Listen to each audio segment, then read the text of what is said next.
We got to start with the breaking news. I want to talk about the Democrats, but this is an urgent situation. 2 American military planes taken down in and around Iran today. As you know, 2 pilots, thankfully, have been rescued. We're searching for a 3rd crew member at this hour. The president's in some urgent meetings right now at the White House. We'll see if he makes comments later this hour. And then we hear that Israeli intelligence tonight is saying both Russia and China are helping Iran, giving them information to improve their targeting of American and likely Israeli planes as well. How concerned are you about all of that, sir? Well, I would start by saying I pray for that 3rd pilot to be found and returned safely to American troops.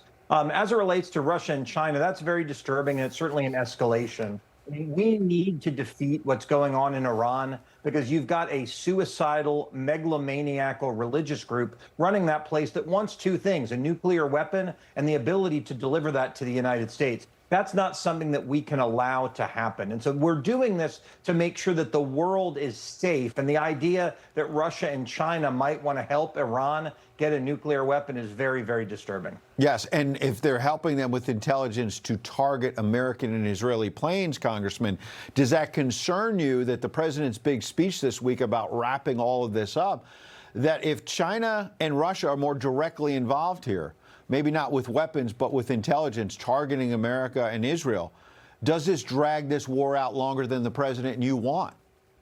Well, I certainly hope not. I think the president knows a lot about what's going on. He's said 2 to 3 more weeks. We have seen real degradation in the Iranian capability to attack us. The number of rockets, the number of drones has gone down. Obviously, they still have some capabilities. Otherwise, they couldn't have shot down these planes. But that continues to go down every day. And I think this will make the president even more resolute to get this done, get this over with. Because as bad as higher gas prices are, a nuclear bomb going off in Miami, Washington, or New York City is an awful lot worse. No doubt about it. Now, this is a bizarre story, but you say you were targeted by the Iranians in kind of a phishing attack where they tried to gain access to your personal Google account.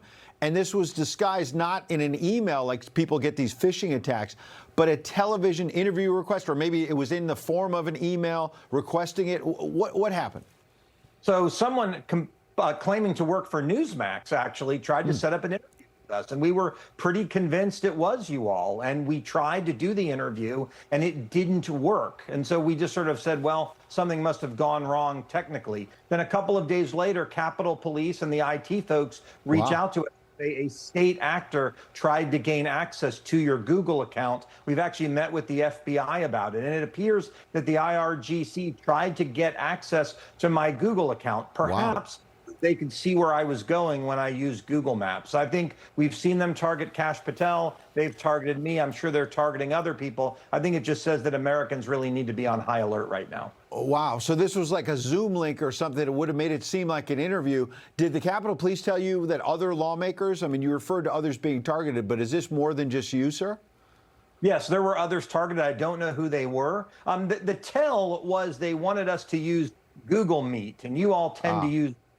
And that was the tell that something was wrong. But we attempted to gain access to my Google account through that Google Meet link. So then they would have access to all of my personal Google information. We don't know that it worked, but that's what they were trying to do. And it is being investigated now. But believe me, I did not have Iran trying to hack my phone on my 2026 bingo card. Unbelievable. We hope that turns out well. You mentioned Kash Patel a moment ago, the FBI chief. He was targeted in an Iranian hacking scheme. They got some of his personal photos and emails. Now, I want to be clear, there's no evidence that he did anything wrong there or that this is connected to the speculation now that he could be replaced as FBI chief as part of a shakeout, this whole shakeup that took out Pam Bondi and Kristi Noem.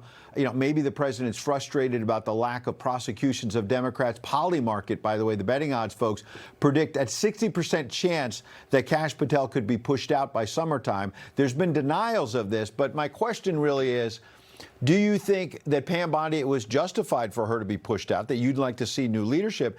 And do you think it should be wider? Do you think the FBI needs new leadership? What's your sense right now of the Trump team? Well, I trust President Trump. And look, he's effectively the CEO of America, and these are his direct reports. And he's got to have the team that he thinks is best to get the job done. I'm a huge fan of Pam Bondi. I worked with her when she was in Florida. She's a friend of mine. I thought she did a great job. But if the president thinks he needs someone new, I'm going to trust him in that decision. I don't know about other people. I haven't heard anything about Kash Patel. He's been great to work with, and I'm a big fan of his as well. But the president needs the team he needs to get the job done, and we all have to support him in that. People think news just happens. It doesn't. It happens because there's someone there to capture the moment, to explain it and share it. That's my job. I go where news breaks and give you the facts. Join me for The Record on Newsmax.